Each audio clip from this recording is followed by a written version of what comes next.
Welcome to Distribution Talk with Jason Bader, the show where we dive into the stories, struggles, and solutions from business owners and thought leaders in the wholesale distribution market. Hi friends, Jason here. I just had the pleasure of speaking with Shcherbyna, and I'm telling you right now, I think this is a really interesting topic for us. We haven't explored this as much. Anna is the CEO of Remotivate, and she specializes in hiring and recruiting remote workers for your organization. And not only remote workers domestically, primarily what they're really looking at is international remote workers. And I know this is something that it could be a little bit of a stretch for many legacy companies that I certainly work with, and I know that listen to this show. But this is something where I'd love to see us kind of break through that barrier, break through that fear of hiring someone who is maybe of a different nationality and maybe lives thousands of miles away.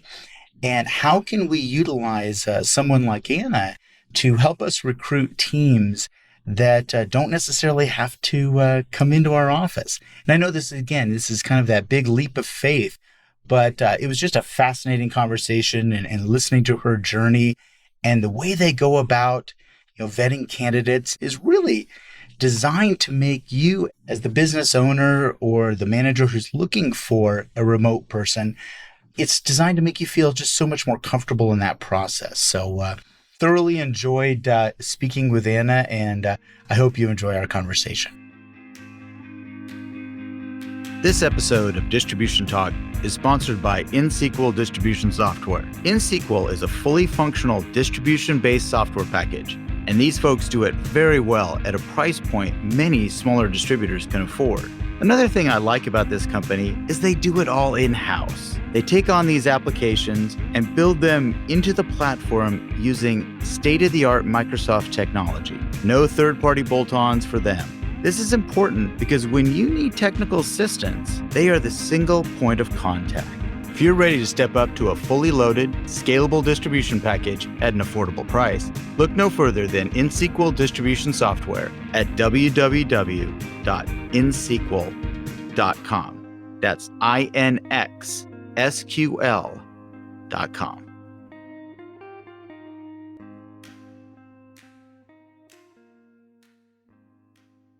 Well, hi, Anna. Welcome to Distribution Talk, and thank you so much for joining me. Thank you so much, Jason, for having me. It's a pleasure to be here. I was really intrigued when I started learning a little bit about your business.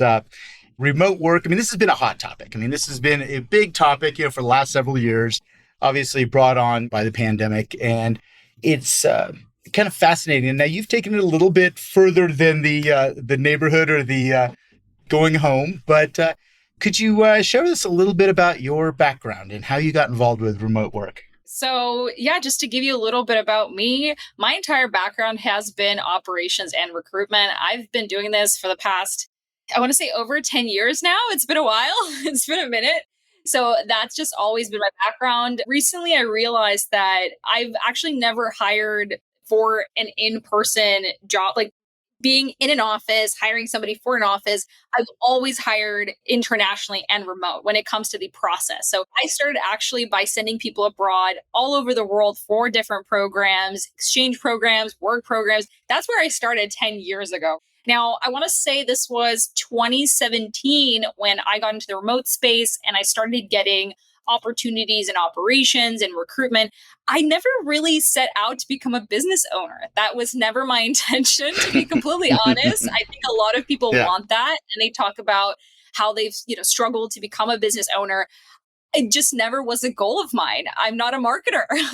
I've always loved hiring people, helping business owners figure out their business. And I fell in love working with remote companies. It was just such an incredible thing, seeing how they operate, giving people opportunities all over the world. And so when I got into that space, people started asking me during networking events and all kinds of just different conferences, oh, so you do remote recruitment. So you know how to hire people online. I'm like, yeah, of course. That's what I've been doing for years now. That's what I've been doing. Yeah, absolutely. Sure. It just became this snowball effect of people saying, oh, well, can you help me hire? And can you help me hire? And I'm like, yeah, sure. These are friends, business friends in my network. And then it turned into this snowball of people coming and asking me, oh, well, my friend said you did it for him. Can you do this for me now? And it just snowballed into a business. I really never set out to do it. So I've been running it now since I want to say 2018, late 2018. It's been quite a few years. We help a lot of online remote companies, and this was way before COVID. But yeah, that's how I got into what I do. And it's amazing because remote work changed my life. And this is a big reason of why I started Remotivate, because I wanted to help a lot of both business owners and candidates out there change their life by going into that remote space. It's really interesting. I think about this. You're going into that, didn't want to be a business owner. And you get dragged into it. I remember when I was, being asked to coach someone, say, well, how much does that cost? And I go, I don't know. I'll figure it out, but I don't know yet. And so, yeah, you learn on the fly. And no, I think that's fantastic. And just for the heck of it, tell us where you're calling in from, or where are we speaking to you? Yeah, that's another great perk of remote work and having an online business. Right now, I'm in Barcelona.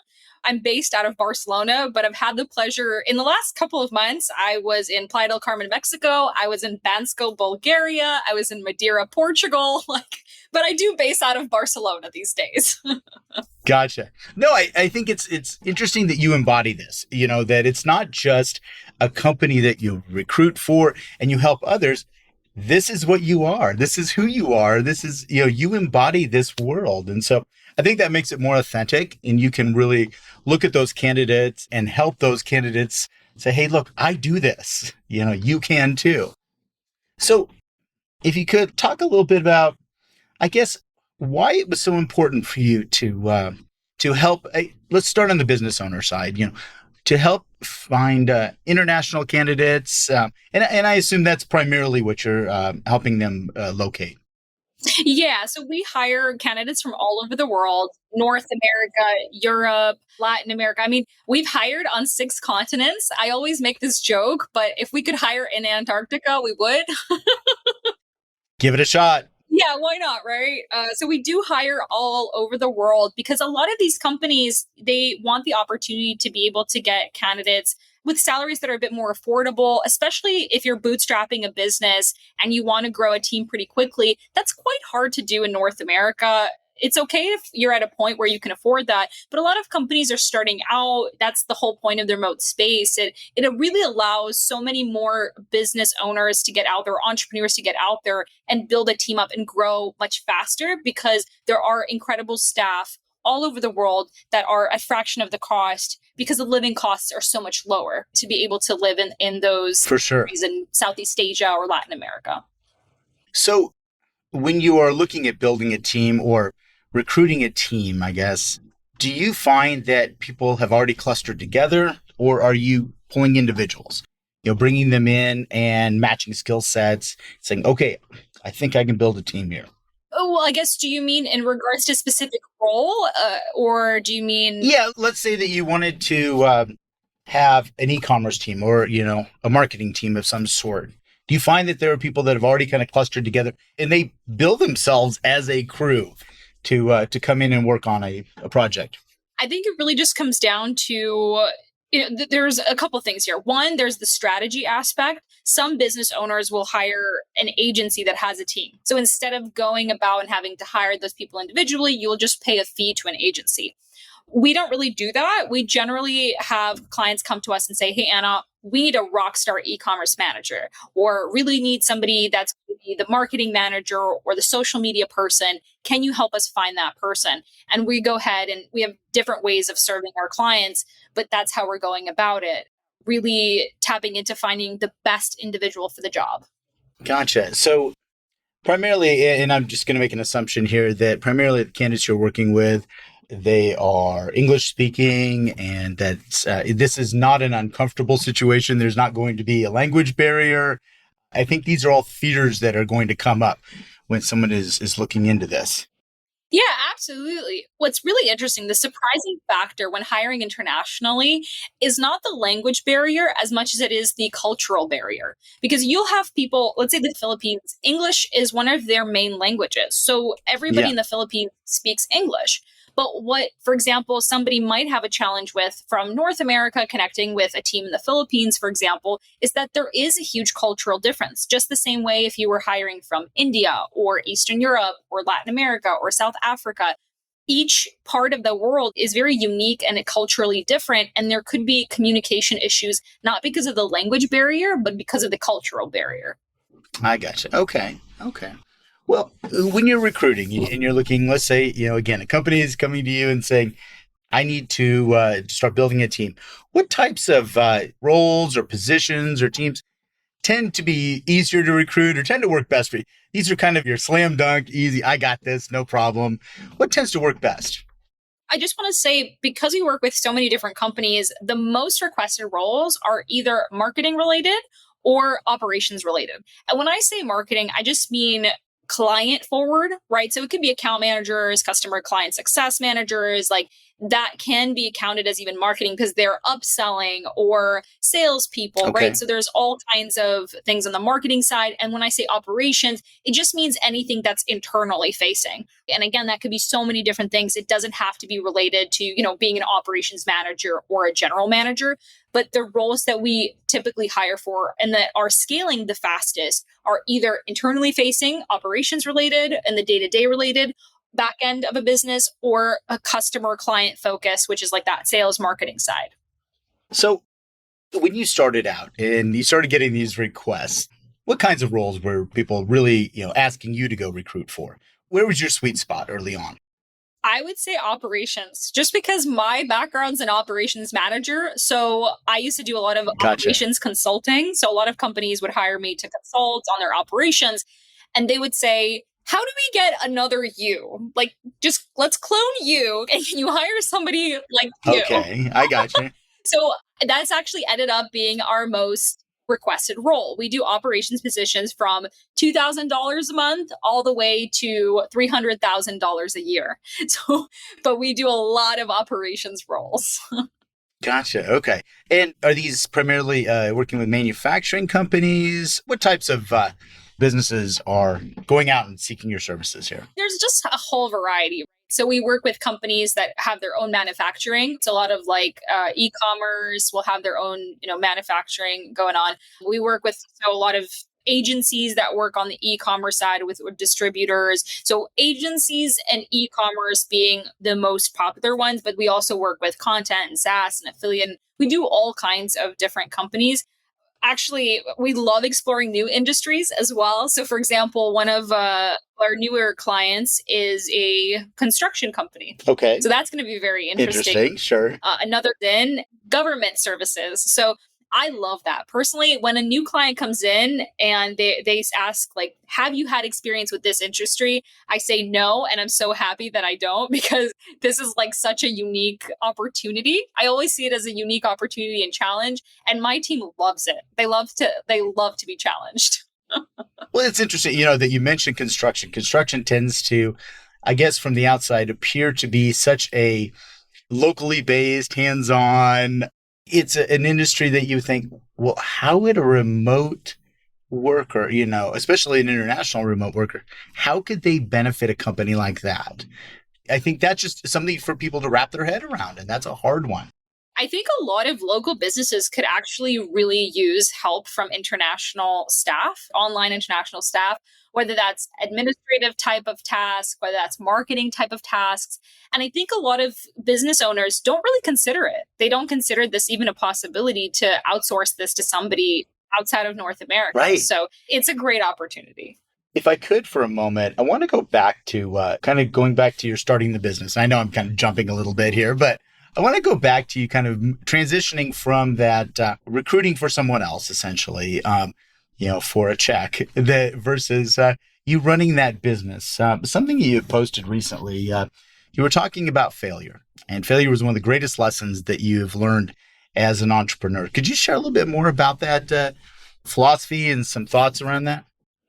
Yeah, that's such a great question. And I think the way I can also, for some context here, is I'm a bit of a perfectionist, especially when you work in operations. You want everything to run smoothly. And there's so much more control in operations because ultimately it's a tool, logistics, project management. These are very tangible things. So for me, it was always about this perfectionism. And I think becoming a business owner was really a huge shift in mindset because as a business owner, you absolutely need to fail to be able to succeed. And that was a huge takeaway for me. It was all about how do I not be perfect? How do I make mistakes and not feel like I have to give up? And I can tell you that I wanted to give up so many times. Every time either a client had a complaint or was unhappy, or somebody within my team was unhappy or was not working out, every single time a situation would come up, I would be completely like, I would stop in my tracks and say, what am I doing here?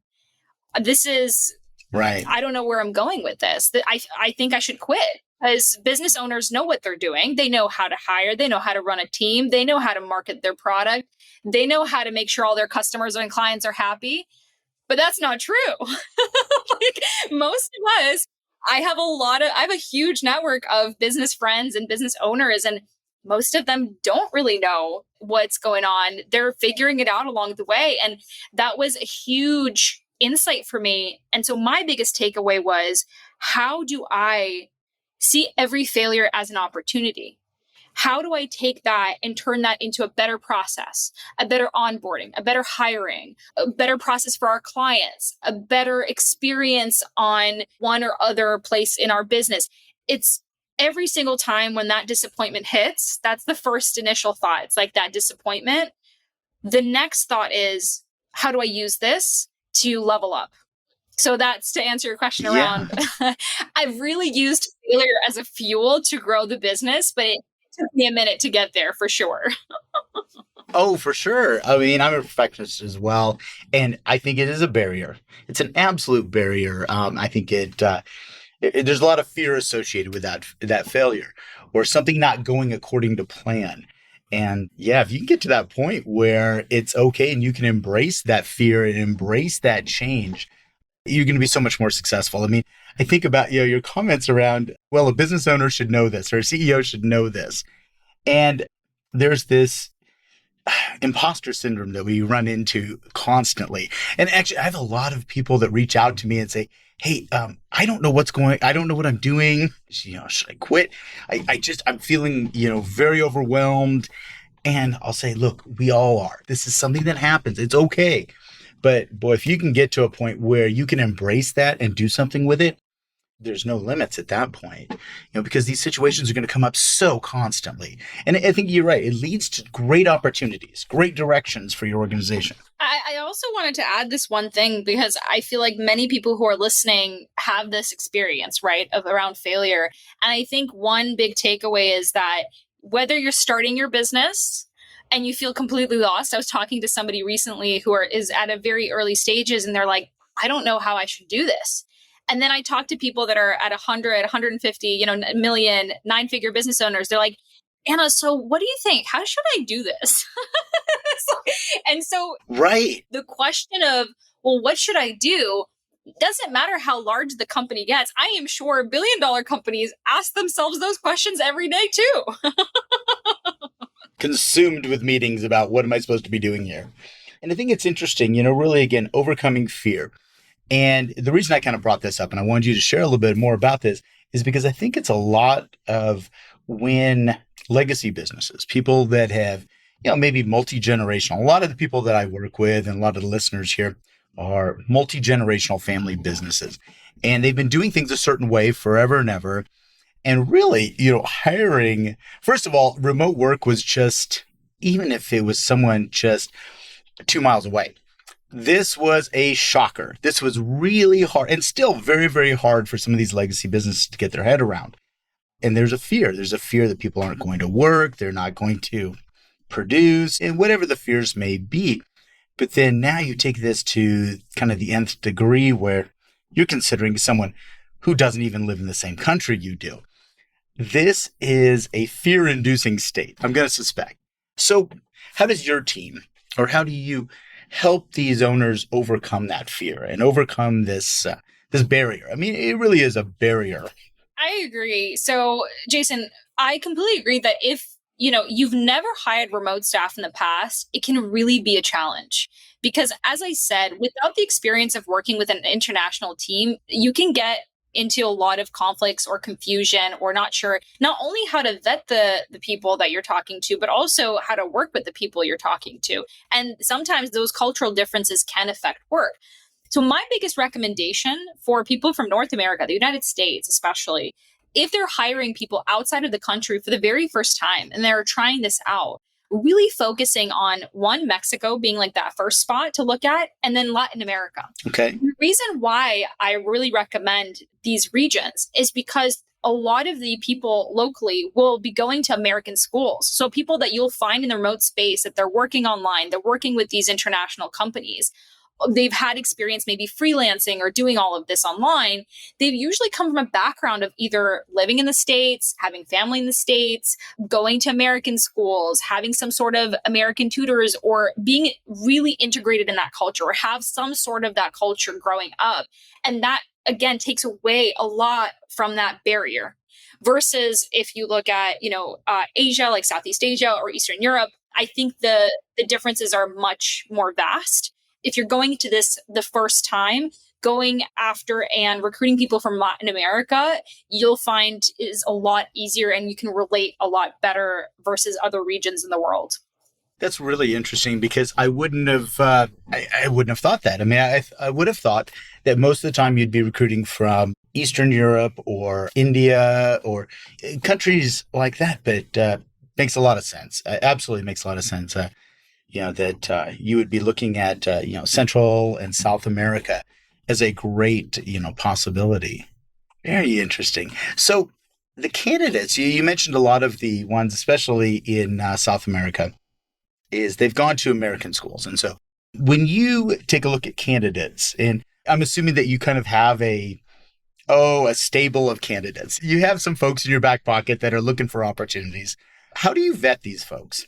How do you make sure that they are going to be a solid performer? And again, this is all about alleviating those fears of the first-time business owner there.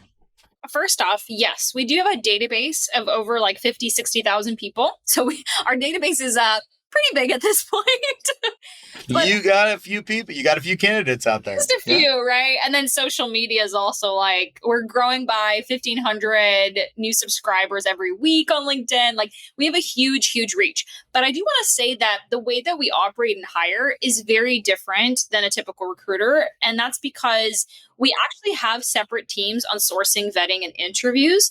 And that means that we don't really pull out of our back pocket to find the best person. We give everybody an equal opportunity, but we're always inviting candidates to apply for every single role that we do. And that creates a lot more abundance for the clients that we're hiring for. So that's just kind of to address in terms of like where the candidates are coming from. But in regards to vetting, whether we're doing this or, whoever is going to be like anyone listening really can apply this strategy. The goal of when you're processing candidates in the remote space is to have a few steps to that process. I always say have some sort of applicant tracking system. When I say that, you could use LinkedIn for that. You can use a Google Sheet, Airtable, Asana, Trello, whatever it is that you're using just to keep track of people.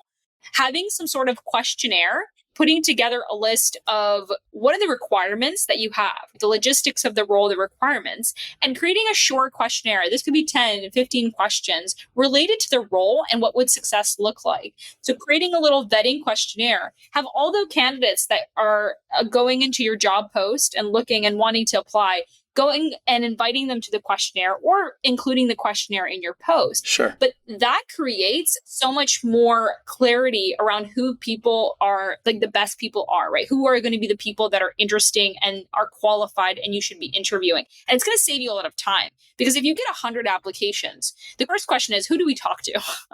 So having a questionnaire, that's one thing we do. Another aspect is a video. If you have the opportunity and the capacity, requesting a short video. Normally we use video ask and it's great, but it can take a bit to set up. So as an 80/20 that anybody can do, anybody who's listening that hasn't done this before, requesting a short video from the candidates that they really liked, Yeah. right? So let's say there's 10 questionnaires from candidates they really liked, requesting those candidates to send in a short video, introducing themselves, talking about why they're interested in the role, answering a couple questions.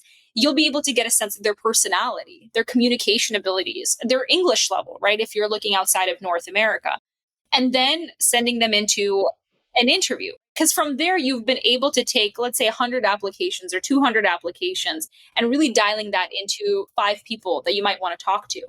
In the final stages, again, this is something I always talk about because it's so easy. And it's, as long as you can prepare for this in the beginning, you can really have a process that anybody can do, even if they're hiring for the very first time.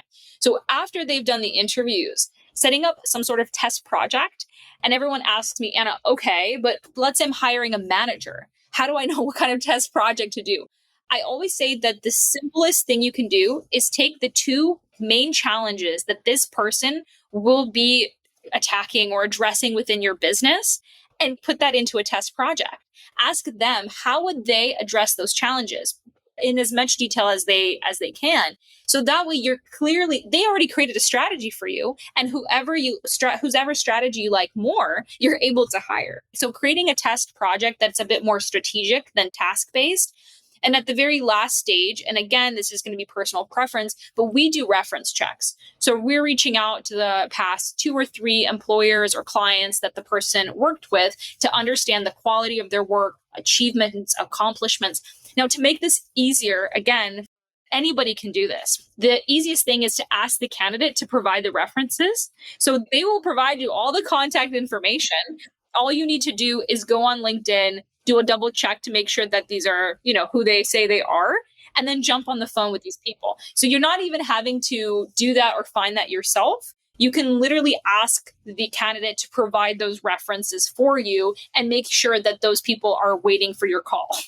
Well, that's amazing. I mean, I think the video aspect, that was kind of an interesting piece because, I hate to say it, even North American candidates, that's difficult. It is difficult for someone to, get on and do that. And those who can, wow, that's a pretty solid candidate, who can do that. So, no, that's a terrific way to vet them out. So you alluded to this a little bit earlier, just with lower cost of living and things like that. But is this expensive? Obviously, I think the attraction it is more cost effective. But are we talking about 50% of North American wages? Can you give me a ballpark? Of course, this is going to be a little bit different based on the role, but let's take an operations manager. An operations manager in North America is going to be at like 80, 85 per year at a minimum. In Latin America, as well as Eastern Europe, as well as Southeast Asia, you can get somebody as low as like 1,500 a month. Now, this is not going to be like the most incredible, experienced candidate, but this is somebody who can run the day to day. And so, 1,500, like even 2K, let's say 2K per month. Yeah. That's under 30K a year, 2-3 times less than what you would be paying for in North America. Same thing for account managers, or I'm just giving you just examples of roles, but ultimately for any position, expect that it will be 2 to 3 times cheaper in regards to salary ranges in Latin America, as an example, compared to the United States or North America. A thought occurred to me. These candidates, is it primarily salary-based or are there commission-based opportunities as well? Yeah, both. So it depends on the role. If it's more operations administrative, then normally either salary or hourly, right? If you don't have a lot of work, you can always get somebody on Upwork for, 10 hours a week or so on.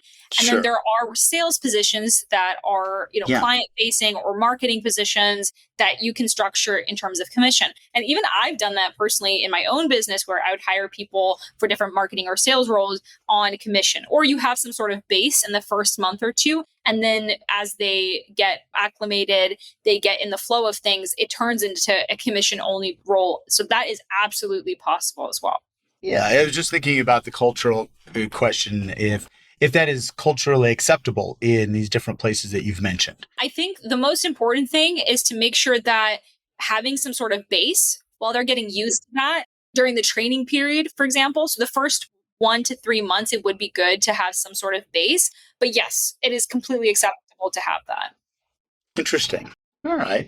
So, can you give me a couple success stories? Something that's really worked out well and you're pretty excited about how this whole thing came together. I want to say that the most exciting roles, the ones that get me most excited, have to be operations, right? And there's many different names for it. A general manager, a head of ops, a COO, like chief operating officer, an operations manager. There's so many names to it. But at the end of the day, those are the positions that I have absolutely loved to fill. And that is because the success that we see, right? So, as an example, we'd hired for an agency. I believe they were at like 20, 30 people. We hire their head of operations. He's now the director of, I believe, international operations in the company. He has built out each of the teams. He's restructured the company multiple times. They're now like over 70 or 80 staff. They've been able to grow in millions, right? And when I see that, when I'm able to see how one hire can absolutely take your business from 7 to 8 figures or from 8 to 9 figures, to me, those are the most powerful success stories because it shows how one person can absolutely make a complete turnaround of your business. On a smaller scale, we've helped smaller companies, for example, people who were running as a consultant or a one-man show, and then watching them and helping them grow through the years and bringing on, another staff member, and they've always done things in person. And all of a sudden they're hiring internationally and they're building their team of salespeople or account managers and seeing their growth and how much that has transformed the way they think about business. We've done that a lot for people who either have a few team members locally or they're a one-man show. And then we started hiring for them internationally and how it's changed their business. It freed up their time.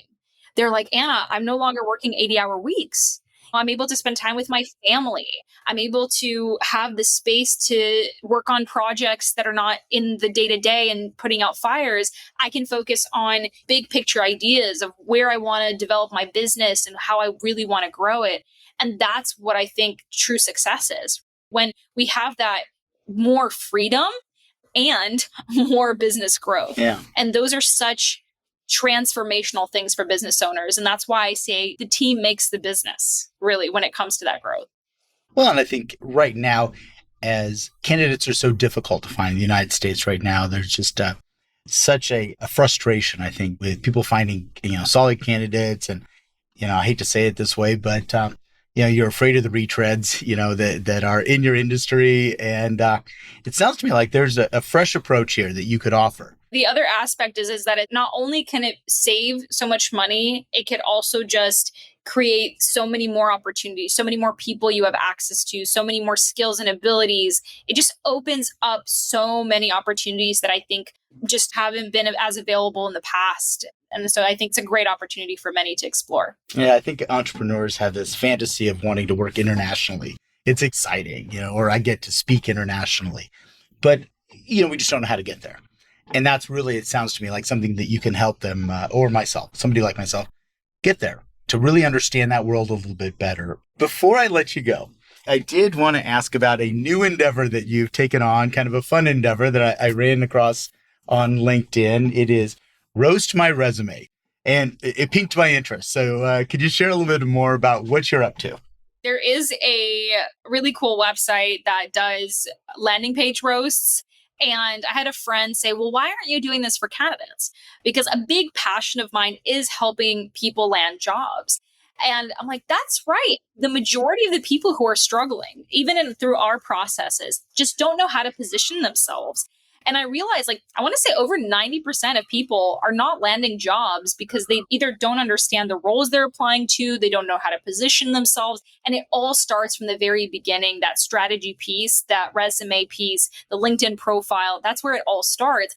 And so I launched roastresume.com. Okay. It's this really cool site where they can request a roast, and we're consistently going to increase pricing, obviously. But in the very beginning, we've priced it very affordably to make sure anybody, no matter where you're at, we've had people apply from Paraguay and from Eastern Europe, like anybody can apply. And the whole point is to help people change their perspective, change their approach and strategy to be able to land a job. And I love them because I'm a very straightforward person. I like to say things as they are, and it gives me a great opportunity to just roast in the best possible way. In the best possible, like with very good intention. It's amazing, and it gives people an opportunity to just get some real feedback. Sure. It's like you paid for it, you asked for it, so I'm going to give it to you. Oh, that's fun. No, that sounds great. And I think you're right. So many people are confused about, what should I post or what should I have on my profiles, and certainly around a resume or a CV. It's kind of a great service, couched in a humorous roasting atmosphere. So, Yeah. so how does someone engage with your company, and how do they get involved with you? Tell me, how do they find you? There's a couple of ways. So obviously my email is a great way of getting in contact. So Anna@letsremotivate.com. Super easy. Just shoot me an email. They can also go to our website and book a call through there. So letsremotivate.com. Just directly on the website, we do have a way of just booking a call. And that call, if it's somebody that is looking for extra help with either hiring or just having a conversation about recruitment, I love those conversations. So they can book a call through the website. Mm-hmm. And of course, my LinkedIn, but my name is quite complicated. So you'll be able to have a link somewhere. I will have it in the show notes to make it easier on people so that they can figure out how to find you. But we'll get people there. So. Well, Anna, this has been an absolute pleasure. And thank you so much for sharing this. This is something that I've been fascinated with the last couple of years, and the different attitudes, the changing attitudes towards remote work, and now really taking this leap of faith from not just 2 miles down the street, it is now a continent away or something of that nature. So thank you so much. This has been a pleasure. And really, I'm excited to have some of the listeners reach out to you. Yeah, absolutely. Thank you so much, Jason, for having me. This was awesome. I really enjoyed it. Perfect. Thank you for listening. If you liked what you heard, consider sharing with your friends and colleagues. And don't forget to follow the show on your favorite podcast application. Links to sponsors, products, and services mentioned during this episode can be found in the show description area or at www.distributiontalk.com. Distribution Talk is edited and mixed by the brilliant team at the Creative Imposter Studios. This episode was brought to you by my company, the Distribution Team. We are a consulting services firm dedicated to helping wholesale distribution clients remove barriers to profitability, generate wealth, and achieve personal goals. To learn more about how we can help your company succeed, check us out at www.thedistributionteam.com.